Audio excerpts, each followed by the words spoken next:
was. Yeah, that was conceited, man. But he's not wrong. Oh, well, in that case, it wasn't conceited at all. He's making it work for me. All right, coming up next, we got 3 Amigos. Are you going to do the dance? No. All right. How to tell if your pen test was performed by a silent movie star. If you have that question, I'm answering it. This is your chance to get an answer. Here's the best part of this topic. We were discussing Wildo's Hacking Fest, which is one of our favorite conferences to go to, other than the fact that it's in fucking Deadwood. Takes forever to get there. Like, it's an entire day. Delta says when you book a flight to Rapid City, Delta actually says, "Are you sure you want to go there?" But we were talking about it. We're like, "Hey, what should we do?" And I'm like, "Oh, I got this great idea for a talk. The talk is going to be about how shitty pen tests keep happening." Because the reality is, the vast majority of pen tests out there, and please note, I am not saying mine are not. The vast majority of pen tests out there suck donkey balls. That's a type of candy for all you inappropriately minded people.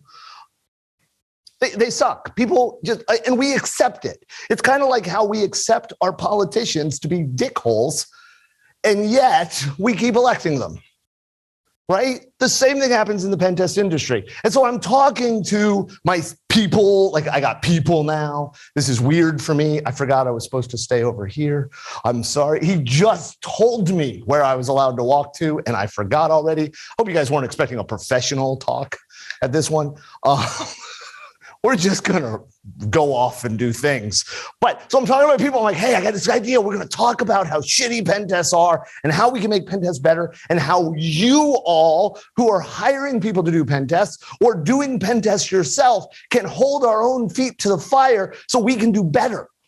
Because the reality is we have to do better. We have to improve this because the world sucks. Right? And I talk to customers and they're like, hey, I'd like you to do a pen test, but please don't touch this shit over here because it falls over. And I'm like, did you tell the Chinese? And they're like, how would we do that? I'm like, that's the point, right? And we keep letting people do this stuff. So I said to my team, I got an idea. I'm going to do a talk entirely based on the movie Blazing Saddles. And they said, don't do that. And I'm like, why? It's a great movie. And they're like, Kevin. So we talked about it a little bit, and we decided that Blazing Saddles might not be the best idea. So I read the synopsis of 3 Amigos on Wikipedia and decided it fit my talk. This is where I shouldn't admit, I've never seen the movie. So I know. So this talk might be a stretch, okay? Like when we finish this talk and you're like, fuck, Kevin, that was bad. That had nothing to do with the movies. But the idea behind the movie, according to Wikipedia, and we know everything on the internet's true, birds are real, damn it. I'm just saying. You have 3 silent movie stars that were fired from their job because their movie bailed, bombed, whatever the word is, right? And then they went off, and there was this village that was being ransacked by bandits. And the villagers, because we always treat villagers in movies like idiots, right? There's never a smart group of villagers in movies. I've been to villages. There are smart people there. It's just not in movies. They thought these movie stars were real heroes, and they hired them to protect the city, the town, the village. The next day, the bandits show up, because of course they do. It was in the movie and the script, so they had to show up. And the movie stars thought it was a stunt show, and they did a stunt show. And then one of them got shot. I was like, oh shit, that was real. And they ran away. And then they got captured by the bandits and all this. The woman who was there's always, in those movies, there's always this woman that is in the village and everybody loves her, and right, she gets kidnapped. And then the movie stars have to go rescue her, and they go rescue her and they bring her back. And the motto of this is, stop hiring people to do jobs they aren't qualified to do. And the problem is, how do you judge whether they are qualified, right? You can't just look at their uniform, because these guys had the flashy sombrero and the sparkly clothes that that I guess the story decided was a hero, and that's what they did. And we have pen testers and we have security people that are the fancy ones. They wear the cool straw cowboy hats. I just had to pick on Giovanni for a second, but you talk to the pen tester and they come in and they tell you stuff like, well, I Kerber roasted the LDAP symbol star, and then I took control of the NFS SMB mount with my TCP one packet own system with my double XSS blind SQL injection, right? These are what, and you're like, oh man, that's so fucking cool. And you hire that idiot, right? And we made it even worse because the entire IT industry, the entire InfoSec industry is full of acronyms, right? We have so many acronyms. We have an acronym to call out acronyms. TLA, 3-letter acronym. Do you know why we have so many acronyms? Anybody? We were bullied in high school. And now the bullies have to ask us what the hell those letters mean. Gives us the power. Sticks and stones may not hurt me, but well, they would. But you know what I mean? The acronyms will screw you up. And so people are afraid to ask. I talk to people. I was actually at a place and I was working with this company and this group of people, and they were good people. They were smart people. And they were really good at networks and stuff like that, right? But they didn't know anything about security. And when I was inside at their office, they had the Shell Coder's Handbook, right? For the people who don't know, the Shell Coder's Handbook is an old book. I'm an old fat guy. And it was about shell code for exploitation, right? And which was a surprise. Like these guys who, like, nothing, I'm not demeaning them. I'm not insulting them. They weren't security people. So to see the Shell Coder's Handbook on their desk was a surprise, right? So I say to the one guy, hey man, that's cool. You got the Shell Coder's Handbook. Like you like it? I just ordered it. I haven't gotten it yet. Is it good? And he's like, oh, I just started reading it. Man, it's awesome. I've learned so much already. I'm already better at shell code. And I'm sitting there thinking, man, what are you doing with shell code? Like, what is this? And the guy's like, oh yeah. I'm awesome at shell code. I'm so much better. I expect when I finish the book, it'll be amazing. But I borrowed the book from him and he had it first. And so I go to him, I'm like, hey, you like the book, right? It was a good book. And you go, oh man, I finished that whole book. It was amazing. I got so much stuff in shell code. I am like the king of shell code. But I borrowed the book from him. And he points to the third guy, and I say to the third guy, you bought it? And he's like, yeah, I bought the book. It's amazing. I read it cover to cover, and it was amazing. Like, really?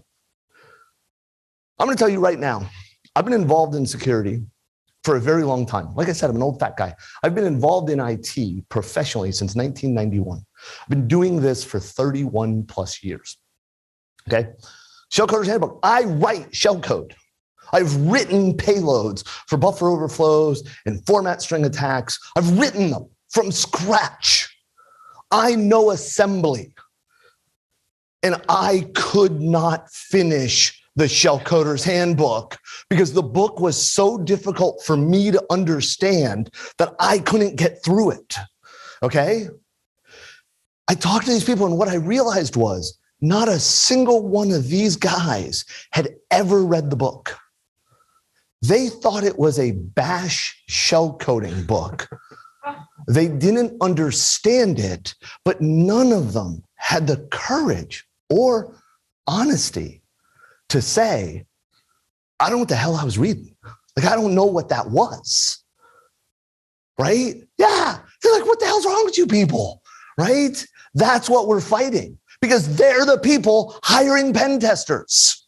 So we can say whatever shit we want to them. We can blow smoke. Yeah, I scanned your shit. Man, I owned you from Timbuktu to leftist Maryland. I don't know what that last part was. Let's just go with it. Right? And so that's what this talk is about. Yeah, that was a long thing. So I'm Kevin. For the people who don't know, I'm the head nerd at Secure Ideas. Right? I'm one of the founders. I'm the CEO, which is the fancy way to say head nerd. I'm the dude responsible for everybody else's mortgage, right? It's really unreasonable. Every one of my staff members expects a paycheck every 2 weeks. It's just ridiculous. But also Nine's faculty member. I'm an open source project person. And my wife says this is the nerdiest thing I've ever done. I am a member of the 501st in Rebel Legion. That is me in those Star Wars costumes. I built the costumes. We use them to raise money for charity. I did a 5K in both the Darth Vader and the Imperial Guard. I do want to be clear and honest. I did not run a 5K. I slogged that motherfucker. It was hot. The Chewbacca is my favorite costume. It's awesome. I was supposed to bring it out here and did not. But that's me, okay? I don't think you came here to hear about me. I think you came here to hear about how penetration testing sucks. It does. And I don't care if you're a consultant, an internal team, or me. We suck at what we do very often. Now, if I may say so for myself, and this is not a sales pitch, but I will tell you that at my company, our goal is for you to have the best penetration testing experience you ever had, even if that means that you get it from another company. That's why if you go to our website, we actually list the 7 companies we recommend you hire other than us. Obviously, we recommend us. We like us. Right? I am a greedy capitalist, but like John says, I suck at capitalism. But everybody sucks at some point. And the problem is we see this time and time again that they do these tests. I get tests done on myself. I've had people come in and we have a pen test done every year at Secure Ideas. We have people test us. We've had companies that come in and they're like, okay, I had this guy once. He was a bug bountaineer. I don't know if that's a real word, but it should be, right? He was a security researcher, which everybody knows, my opinion. Security researcher is often another phrase for criminal. But not all security researchers, just many of them. Oh shit, I got caught. I was researching. Where's your lab coat, motherfucker? But this guy sends us a message and he's like, hey, you're vulnerable to heartbleed. Now, I'll be honest. I saw that and I'm like, shit, we're a security company. We've got some of the best consultants in the world. Kathy's one of them. She just walked in, so I got to call her out and embarrass her, right? We've got some of the best pen testers in the world. How did we miss Heartbleed on our systems? That vulnerability had a fucking logo. You know it's serious then. I'm waiting for one with a jingle. I say that in every one of my talks and nobody's ever created one, right? Like a little hacker jingle. I don't know. We should get one, right? Megan, get on that. Awesome. Megan's our new marketing lead. I'm going to embarrass her too. See, this is the problem going to my talks. If you're wearing a security shirt, you're at Target or Giovanni. And so we looked and I reached out to the guy. And I'm like, hey, yeah, man, where are we vulnerable to Heartbleed? And he sent me proof. And I looked at the proof. And what found out was this jackhole had run Nmap in debug mode with the script to find Heartbleed. The output said, not vulnerable to Heartbleed. And right underneath that was the debug mode output of the handshake for the TLS connection, right? And how many people here have looked at the debug mode in Nmap of the TLS handshake, right?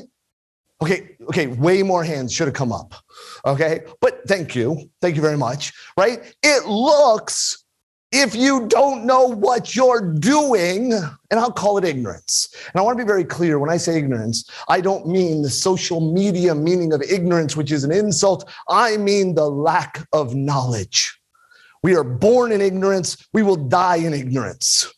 The question is, what do we do to solve the ignorance? And this jackhole didn't try to solve it. So I wrote back to him and I'm like, hey, dude, I appreciate you helping us out. Except, and I got to document how to use Nmap for some weirdo on the internet. And I did it. Why? Because I believe we should educate people, right? Rising tides float all boats, or some other trope like that. And so I told him, like, this is what this means. He wrote back rude. That's not true. Fuck you. I don't know what else to say, right? Like, here, would you like the link to the documentation you should have read before you sent me an email? Because I got to waste half my day panicking. Why did I panic? Because I assume I screwed it up. I've broken more of our production systems than anybody else in the company. The CEO should not have admin rights. Nobody's taking them away from me. Right? This is the problem. We do these things and we don't have a good definition of pen testing, which is not true. I just lied to all of you. We do have a good definition. We don't enforce it. We let any jackhole marketer say, this is a pen test. It looks a lot like the Nmap, the Nessus output. Well, yes, but it's our special Nessus server. It's kind of like the football special teams. Did you guys know that's a thing? Special Nessus output. What does that mean? Oh, we replaced the logo with ours. That's not special. That's plagiarism. But we allow people to define pen tests as things they aren't, and then we accept them. How many times have you met somebody at a conference like this, and you say to them, hey, what do you do? And the guy says, don't answer that. The guy says, because I want to be clear, like, I don't want to embarrass this dude if he says what I'm about to say. He says, I'm a pen tester. You're like, really? Bic or fountain? And they don't get the joke. But really, you're a pen tester. Yeah. What do you use? Like, what do you do as a pen tester? Well, I have an OpenVAS server. Okay, that was your first mistake. I use mass scan. Okay, that's good. That's good. What do you do with mass scan? I look for vulnerabilities. With mass scan? Yes. You talked to Robert lately? Because I don't think he thinks it does that. And he wrote it. He might be wrong, but I don't think so. Right? So we have these people. So here's the thing. I believe, and I want to be very clear. I want to be very clear because you guys are going to look at the next slide and you're going to be like, no, motherfucker, you timed it that way just because the talk's called Three Amigos. That's not why. I have 3 reasons why we suck at pen tests. Okay? And it's not because of Three Amigos, but it fit. Quality, validation, and understanding. And they are a pyramid. I believe the first problem that we need to address, the first problem we can address, is the quality of what we get when we do a pen test or hire for a pen test. The second problem, in my opinion, is why the first problem exists. Because most people don't know how to validate, sorry, my internet connection's down, validate the findings they get. And then, in my opinion, again, the reason we are able to push out shit that isn't validated is because people don't have an understanding of what they're looking at. How many people have looked at a Nessus report of 2,500 pages and thought to themselves, oh shit, what do I do? Which is why we look at criticals and highs first, right? But I'll tell you right now, here's the problem with looking at criticals and highs first. How many people here love John Strand, right? I mean, I know he's your boyfriend, but we love John Strand. John Strand said 9 years ago, and I know it was 9 years ago because it was my 40th birthday and he and I were on stage at RSA. He said 9 years ago, and he said it before that too, but 9 years ago, he said on stage that the vast majority of exploits he does, the vast majority of the results he gets aren't from critical and high vulnerabilities. They're from low and informational. And he's right. And he told us that shit 9 years ago. And we're still not doing it. I actually have customers. Nope, that's not true. That's a lie. I have companies that would like to be customers, but I won't hire them as a customer because they want me to write a report that's just all the critical and high findings. Nothing that's low and medium. Well, you're a moron. You're not actually trying to fix shit. You're protecting against auditors. We don't look at this stuff. So quality is the first problem. Right off the bat, we don't have real good scan results. Or the flip side of that, we're just scanning. We run Nessus and we go, oh, it's a pen test. Just because you were clicking a pen while you ran Nessus does not make it a pen test. By the way, I can say that because I am a professional pen tester and pen maker. We do these scans. Everybody does it. I'll be blunt. Secure ideas. When we scan a large network, we do scans. We do. We have to find out what's there. What hosts exist. But if that's all we did, I would put us in the category of jackhole. And I don't put us in that category. I like us, right? I'm biased, I'll admit it. We don't have good tooling.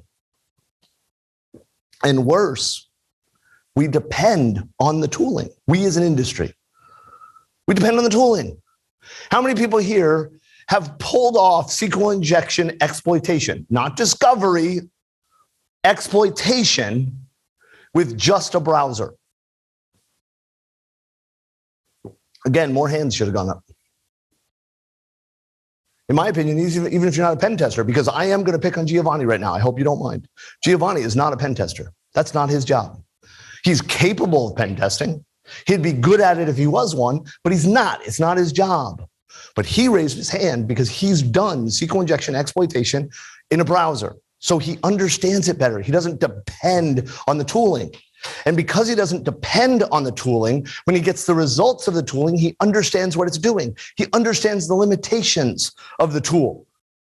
How many people here use ZAP, the Z attack proxy, to intercept traffic? Okay, great. That's awesome. Now let me ask you a question. How many people here have websites that support HTTP 2.0? Okay, I will point out that some of the same hands went up. How many people here are aware that Z attack proxy does not and has no plans for the near future to support HTTP 2.0? Very few hands went up. They're working on it, but it's going to take effort, and they're volunteers. Okay, so what we have is a group of people who support HTTP 2.0, yet use a tool that doesn't support the technology they use. And we know there are bypasses that can be done if the control system is based around 1.1 or 1.0 and you're using 2. And so I don't mean to be mean, but you are depending on tooling that can't do what you need it to do. And I love Zap. I recommend it, as long as you understand the limitations of the tool. Do you buy an iPhone and take it scuba diving? No. Is it water resistant? I don't know. Probably. I'm an Android person. But it's not the tool for that. But in InfoSec, we use it all the time. Same thing. How many people here get a pen test or work for a company that gets a pen test once a year? Or more than once a year, at least once a year, right? Okay, cool. How many of you believe or have talked to your pen testers at any other time during the year except when you're trying to buy the pen test from them? Very few hands. I'm glad to see someone up. You should partner with your pen testers. And if your pen test firm isn't willing to talk to you unless there's an SOW in place, fuck them. Those are the ones that should be set on fire and then don't pee on them to put them out. It's ridiculous. Oh no, man, I charge $300 an hour, retail. You got some discounts in there, some of that crap. We charge $300 an hour as a pen tester. You call me to do a pen test, I'm going to scope it up. Blah, blah, blah, man, new client discount, $28,080. $28,080 for a pen test. That's a 5-day pen test, 2 consultants by 3 days of reporting. Okay? Yes, I did that in my head. Not really. I have the number memorized. That's a 10% discount, so the rate's $270. Okay? In case you're wondering. I do my pen test. My team does it. We deliver the report. 3 months later, you finally get somebody in management to talk to you, and they're fixing something, and you don't know what to do after you fix it. Do you know what you can do? You can call me. You can email me. You can join my Slack workspace and talk to me directly. You could show up at my office and knock on the door. We have a Ring doorbell, but it's really annoying, so please don't ring it. And you can talk to my staff. We have a Slack workspace that we give an SLA of 30 minutes during business hours to get you a response to what's going on. And I'm not telling you this for you to hire me. I'm telling you this so you can expect that level of shit from every fucking pen tester you work with. Because I will tell you, I've worked with pen testers in other companies where I've called them and said, I work for a company, Blue Cross and Blue Shield, Florida, that I was one of their admins. We got a pen test from a company that I won't tell you was SecureWorks. I think I might have told you. They sent us the PenTest report. It was a 47-page report. 30 of the pages outlined the vulnerabilities in the Coca-Cola network. I hope you noticed I said I worked for Blue Cross of Blue Shield of Florida. That is spelled very different than Coca-Cola. Now, I don't know if those vulnerabilities were really Coca-Cola's or if that's some code name they used for Blue Cross, but the IPs didn't match anything we knew. Check marks is worse. They suck. Don't ever buy check marks. But this is the problem. We don't partner with our pen testers. We don't work with them. Our pen testers come in, they beat us up, they tell us our baby is ugly, and they go home. They should be talking to you on a regular basis. I, as a pen tester, should know what changes you are making in the next release of your application that I tested last week. Why? Because I hope that when you come to me before it goes to production in a month, that I'm ready to do the test with the knowledge of the change tickets you've got. And I know I've heard this bullshit, but Kevin, the real hackers wouldn't have access to our change control system. Yes, they fucking do. They have access to your systems. And if they don't, they should. Because if that's your excuse not to give the pen tester information, you are undermining your own success. Stop doing it. So we need quality. Which brings me to experience. Sorry, I skipped that one. How many people here hire pen testers right out of college? Yeah, stop doing that. I know, I'm going to be accused of gatekeeping. I'm not gatekeeping. I want to hire people straight out of college and have done it. That's okay. But have a plan to teach them and pair them with somebody who has built and managed actual enterprises. Not because that person out of college can't handle it. They're probably smarter than I am. I barely made it out of high school. My teachers from elementary school and high school are shocked that I've taught at Princeton. That was a fun procurement department. Where did you get your doctorate? Oh, my GP is Dr. Smallwood. That was my pediatrician. It's the only doctor I can think of. It's a long time since I went to a pediatrician. They didn't think I was funny. Give them the experience. Let them know how to build stuff. Let them know how to manage stuff, which brings us to validation, right? First one that everybody's worried about, false positive. I generate a report. I send it over to the customer. They look at it and they go, nope. Got a false positive right here. That's not real. Really? That's not real? I was testing this one system. I won't say who it was. No joke there. I'm really not going to. I know you're waiting. I dumped 3.5 million social security numbers from a database. Right. And in this case, I was told I had to actually transfer the data. Normally, we don't transfer that level of data. I don't want the liability. I don't want your customer's social security numbers on my laptop. But I dumped them. I go in, I'm in a meeting, we're doing a debrief. I tell the IT people, yeah, you got on the knock, rock, 08, 60, woo, 53, SQL. No, you didn't. No, I did. Like, here's the data. Here's the table structure. Here's the name of the server. Here's where it is in the data center. It's on the third rack from the left, 5 up. I exaggerate on that last part. I mean, I had broken into their data center, but I didn't know where that specific server was. The guard let us in, but you're like, no, you didn't. Yeah, I did. There is no way you dumped data from that database. I said, okay. Okay, yeah, I get it. I'm telling you, your baby is ugly. Which, by the way, I have kids. All babies are ugly. We lie to you and tell you your baby is cute. We do. They're scrunchy and they're weird colors and they make noise. I will say one noise they make, it's the best sound in the world. The laugh of a baby is so joyful. Unless it's like 3 a.m. and you don't have kids. But then it's fucking weird. We tell you your baby's ugly and you don't want to admit it. So you say we didn't hack you. Okay, great. So I'll ask you a question. Do you have that server? Yes. Okay. Does it have a database on it called this? Yes. Does it have fields called this? Yes.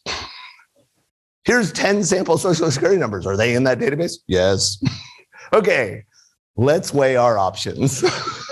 I don't know, guys. Here's the choices. Kevin successfully compromised the system, or Kevin successfully guessed all of that information correctly. You pick. People want to claim it's a false positive. Sometimes it is. We've had false positives, right? But you got to rule them out. You got to understand how to validate. You have to look at what it is. Okay, if this is a false positive, like for example, we talked about this in class yesterday. You're doing a TLS scan and it tells you you're running TLS version 37-3 or something. I know that's not a real version. And it's vulnerable to this. You don't have to validate that. I mean, you would if it said 37-3 because that's not real. But if it tells you you're running TLS 1.0, you are running TLS 1.0, right? The scanners for that are pretty robust. So I don't need to validate that. I'm also not going to call it a high-risk finding unless you're PCI compliant and your auditors are jerk. But if I find a SQL injection flaw, here's how I proved it. Here's how I do this. Okay, look at that. Then we've got false negatives. This is the one that should scare you more than false positives. And it doesn't scare most people more. Most people are like, oh, false positives, my auditor is going to give me a hard time. I got all these reports. No, a false negative means I missed it. I don't know of a vulnerability you have, and you don't know about it either. You know how we figure those ones out? We go back to quality. We test better. We work better. We cooperate. Here's what I think. You ever guys all heard about purple teaming and red teaming and blue teaming? And I don't remember. My God, I'm blanking on her name. She came up with the color wheel of InfoSec, and it's been plagiarized by some shitty companies. But she's got orange teaming and yellow teaming and all these kinds of things. Could we just stop with the colors and call it teaming? Because that's what we should do. We should team. Hey, you got this, I got this. Well, let's work on it together. Let's build out what we're doing. And that will let us work out false negatives. It will also move us to thresholds. I had a customer argue with me that because their policy said 8 characters was long enough on a password, it was a false positive to ding them on a shitty password policy. I don't even know what to say to that. Did you detect my brute force attack that logged in as a domain admin? No, your thresholds are wrong. Where are you alerting? Well, we didn't do any alerting because you gave us your IP addresses, so we muted all those alerts. Why? I mean, don't call the FBI, but you should know whether your alerting saw me. I don't know. Should we have? Yes. The reality is you should know. Let me ask you a question. Who is willing to answer a question for me right now? Okay, great. Anybody else other than Giovanni? You'll do it? Okay, good. Here's the question for me. What type of company do you work for? Do not tell me who you work for. Financial, even better. Do you have, do they transfer money back and forth in their accounts or something? I'm sorry? No, do your clients transfer money? Great.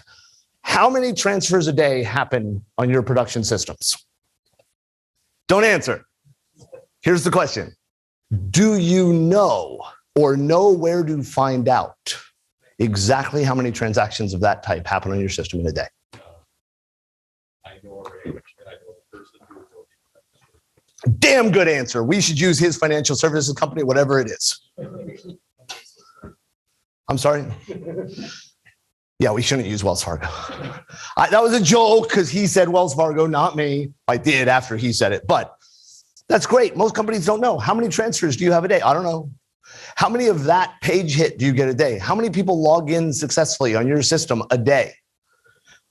You know how to test your DR plan? You know, people say to me all the time, how do I test whether we would detect an incident? Well, have you been hacked lately? No? Then you are incapable of detecting an incident. But that's depressing. How do we test it? Here's how you test it. Pick a transaction, the transfer of money. Start from the client all the way to the back-end system and then back up. Pick one transaction. Trace it through the entire system. A successful one. If you can trace one of your important transactions from client to servers and back, you can detect an incident. Probably. But if you can't do that for your real business, you aren't even able to begin looking at how to figure out the thresholds for security incidents. You can't do it. I mean, you can make up numbers. 42.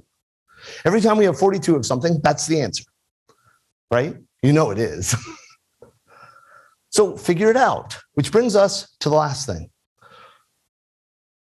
You know I had to do it, right? Here's the problem. If I call you ignorant, are you insulted? Now, if I called you a fucking ignorant fool, you'd be insulted, but that's context, right? If I call you ignorant, more people online, I have used the term ignorance. I'm ignorant.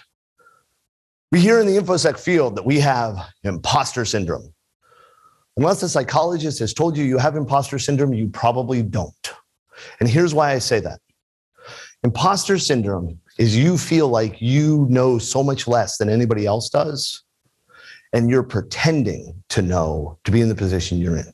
Now, you may be that way, but to me, that's a scammer. Kevin Mitnick should have imposter syndrome because he's a scumbag. You have ignorance. And here's the problem. When I decided I wanted to get involved in security, I was an admin, I was a developer. I thought that hacking stuff, man, it was going to be so much fun. This will be cool. Let's do it. Right? And so I wrote down a list. I'm not a list guy. I wrote down a list of 10 things I needed to know to become an information security person. I actually talked to Mike Poor and said, Mike, here's what I want to do. What should I learn? And he told me some things, and I learned. I got 10 things. And I learned one of the things. I was so proud. It really was. I passed my GCIA. It's too expensive now to buy it. I also don't understand why you would ever name a security training company without security, but that's a separate conversation. It's the meaning of SANS. They've got good materials. I know, I wrote some of them. They're still using them. But I got my GCIA. So I had a list of 36 things I needed to learn. Because when I learned that one, I found 27 other things I hadn't known existed. As of last week, my list has 4,387,563,947.5 items. I did make up that number. Every time I learn something, I learn more stuff I didn't know. That's ignorance. I'm ignorant of lots of things. Stupidity, which sadly is way more common than common sense. We call it common sense to make ourselves feel better because it's not that common. 50% of the people in the world are average or below intelligence. That's math. We're ignorant until we have the opportunity to learn. And if we ignore that opportunity, then we're stupid. Don't be stupid, because stupid should hurt. I wish stupid came with a flag. Seriously, man, we got flags for everything now, and I'm thrilled with the flags we've got. I just feel bad that we've left out probably the most important one. I'd like all the stupid people to identify themselves as stupid so I could stop talking to them. Because it hurts. The problem is it doesn't hurt them. It hurts the rest of us. And people don't understand what's going on, right? And they don't understand. I see cyber risks everywhere. Here's the problem. People see cyber risk all the time. I got cyber risk, cyber risk, cyber risk, cyber risk. We suck at risk detection. Let me ask you a question. How many people here are afraid of sharks? Afraid of sharks, great.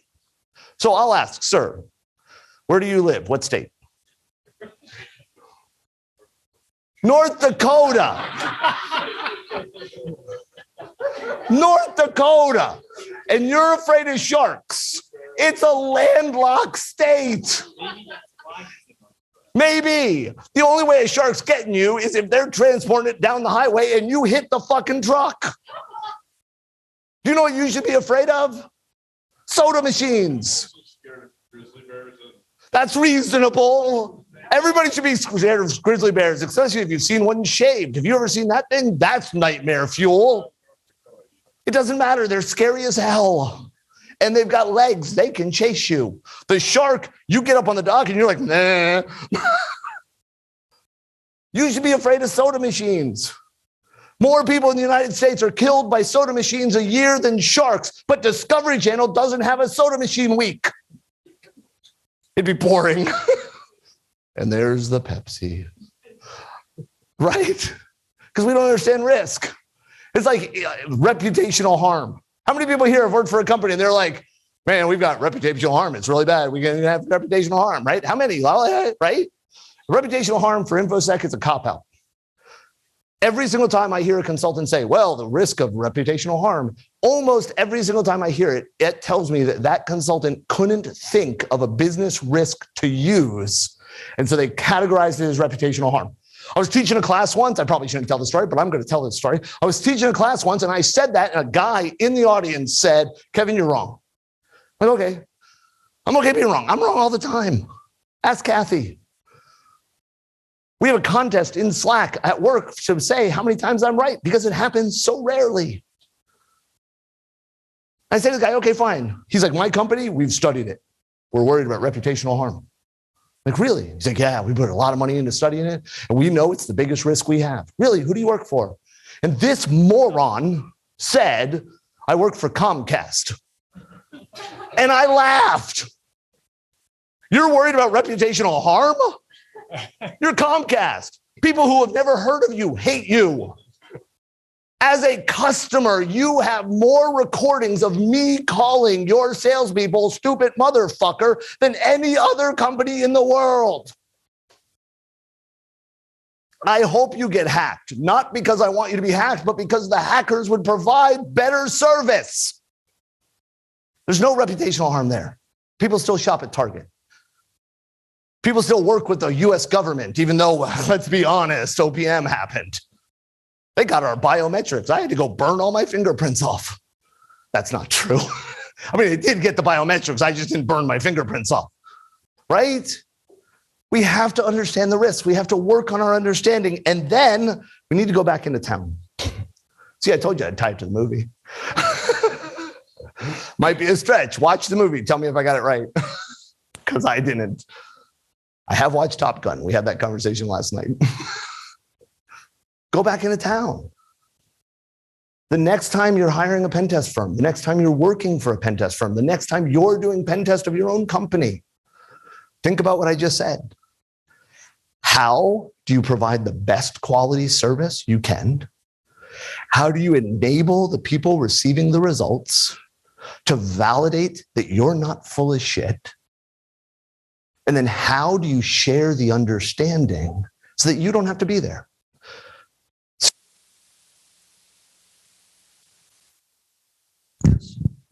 When I started Secure Ideas, I told people then that my goal in life, in business, was to put myself out of business.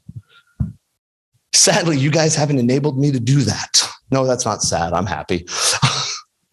But my goal is to educate as often as possible, everywhere I can. I don't care who you work for, unless it's check marks. Not helping them. Don't buy check marks. I don't care where you work. If you're in a problem, if you got a question, if you have something you don't understand, my email address is kevin@securideas.com. You can go to professionalevil.com, click the link, and be invited to our Slack workspace. You can call me at 904-403-8024. My social security number is, no, it's been compromised so many times, I might as well say it. If you've got a question, send me an email, reach out, ask. I don't care if you're competing with me. I don't care if you're doing the pen test I bid on and lost. I don't. I mean, I do. I wish I hadn't lost it. But what I want to do is give you the information I can. And if I don't know the answer, I got 26 other people who are smarter than me, because that's something I did. And this is something I'm proud of. There are not many things in my life that I did that I look at and go, yes, I am proud of every aspect of that. This is one of them. I am proud of the fact that every single person that works at Secure Ideas is smarter than I am. Every single one of them. Every single one of them knows more than I do. Every single one of them is a better person than I am, because they would have forgiven check marks. They would have been wrong. If I don't know the answer, they will. And I'll connect you to them, and I won't bill you. Because we're not lawyers. We don't bill when we think about you. Now, don't get me wrong. I'd like you to think about hiring us at some point, but whatever. What I want to make sure is that you get the best pen test experience you can. And if you're offering the pen test experience, I hope you're giving the best pen test experience you can. And if I can help you make it better, call me. It's that simple. That's it. I think I got 5 minutes for questions, I think, right? Am I right time-wise? Okay. I did that. Normally I really suck at timing it. This one I did right. That never happens. So, yes, sir. So I am a pen tester, and we occasionally, when we go in to a place where somebody's been there before, occasionally we'll get prior year. Good. Not sometimes, right? We ask for it every time. Yeah. Very rarely do we see the good ones that like from companies that we know are doing a good job. Do you know why that is? Because most of them suck. No, because when we do good jobs, they don't hire a different company the next year. No, that's not true. If you want to see a good pen test report, securideas.com, Knowledge Center. So that's the reason I asked. It's like we see like the not so good stuff. I mean, we like to think ours are good, but we like to learn from others. And it's like, so you share yours. And it's like, it's almost like this secret. Obviously, it's meant to be, it's IP, it's secret sauce, whatever. No, it's not secret sauce. Please don't say that. God, No, it's not. Let me be very clear. My report of the test I did for that dude is secret. Right. Because that's theirs. I gave it to them. It's like kind of like salaries. I won't tell you what anybody in my company makes. Not because I think salaries should be secret. As a matter of fact, salaries being secret has caused problems for years. Here's why I don't tell people salaries. Kathy's salary is her business. And if I share it without knowing that she's okay with it, I'm an asshole. It's the same thing with pen test reports. I'm not going to share that pen test report. But if you work with a company and you talk to another pen test company, any company it is, call Black Hills. They'll give you a copy of a report they've done. Call In Guardians. They'll give you a copy of a report they've done. Call Ions. They'll give you a copy. Trusted Sec. They'll give you a copy. Red Siege. They'll give you a copy. And what I just did is I listed a group of people that I have no problem if they beat me on a bid. A Tradus. They'll give you a copy. There's good pen test reports you can do. There's a GitHub repo where they have been collecting, but the problem is they're collecting ones that are put on websites and they're very often redacted. Okay. But every one of those companies I just told you will give you a pen test report, and they are good ones. Okay. Does that help? Okay. Next question. Yes, sir. I came in late and I missed the story why you hate check marks so much. I didn't tell the story. Have you ever worked with check marks?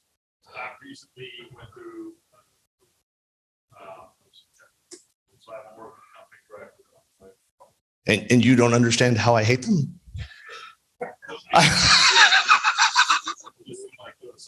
They lied.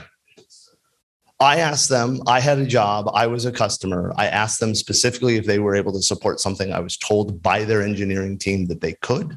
And what they meant they could in a version that wasn't released to the public. And they screwed me. And I told them that I was going to let everybody know they screwed me. And that I would make sure that in every talk I give, I say, don't buy check marks. And I've kept that promise because unlike them, I keep my promises.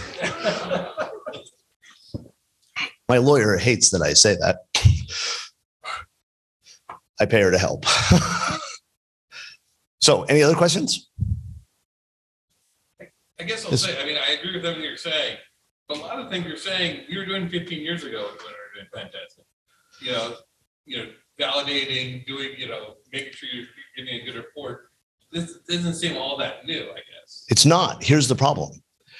When you say we were doing that 15 years ago, you were in a very select group, because 15 years ago, when I was working in Guardians, you're absolutely right. We did everything I said up there. 15 years later, when I'm at Secure Ideas, we're doing everything I say up there, the good stuff. The problem is the we's that do that are the rare ones, right? When you go to the pen test puppy mills, and we all know who they are, right?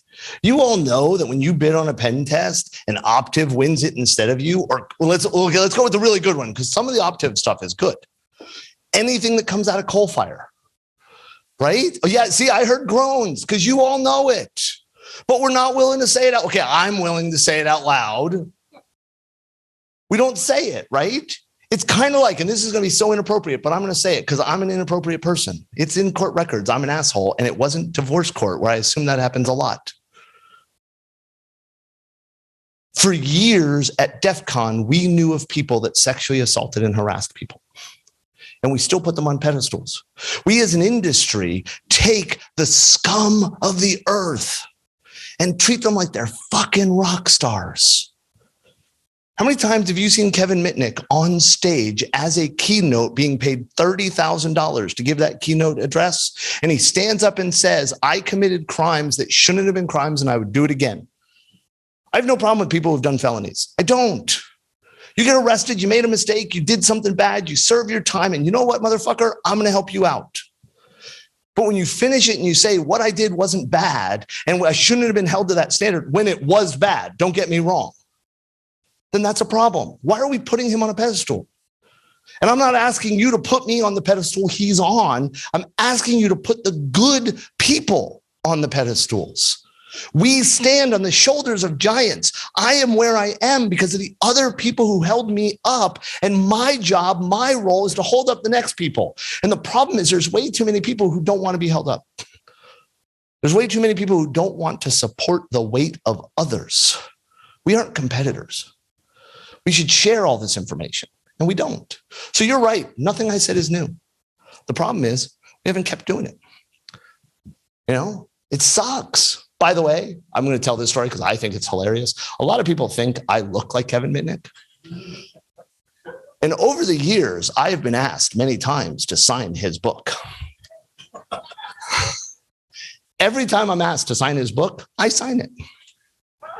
But I sign it as Kevin Johnson because I'm not going to defraud the person. Hey, you asked me to sign. I don't know why you want me to sign that book, but I'm signing it. So I actually have an eBay alert for every time a signed copy of his book's go up for sale because I'm waiting for one to be my name because I'm printing that shit out.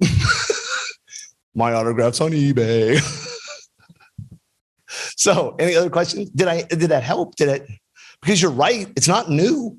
None of this is earth-breaking research. Earth-shattering. Wait. Whatever. Right? Anything else? Then in that case, I'm going to say this. Thank you. Thank you for being willing to listen to me rant. I hope that what I ranted about, you'll take serious and actually help me try to fix it. And call me out on my bullshit if I'm ever on the other side of this. If you ever get a result set from my team or me that doesn't match what I'm saying is the quality we should be providing, don't just go somewhere else. Bitch at me and then go somewhere else. Seriously, hold me to the standard I want us to hold everybody to. Okay? Thank you very much, everybody. Enjoy yourself.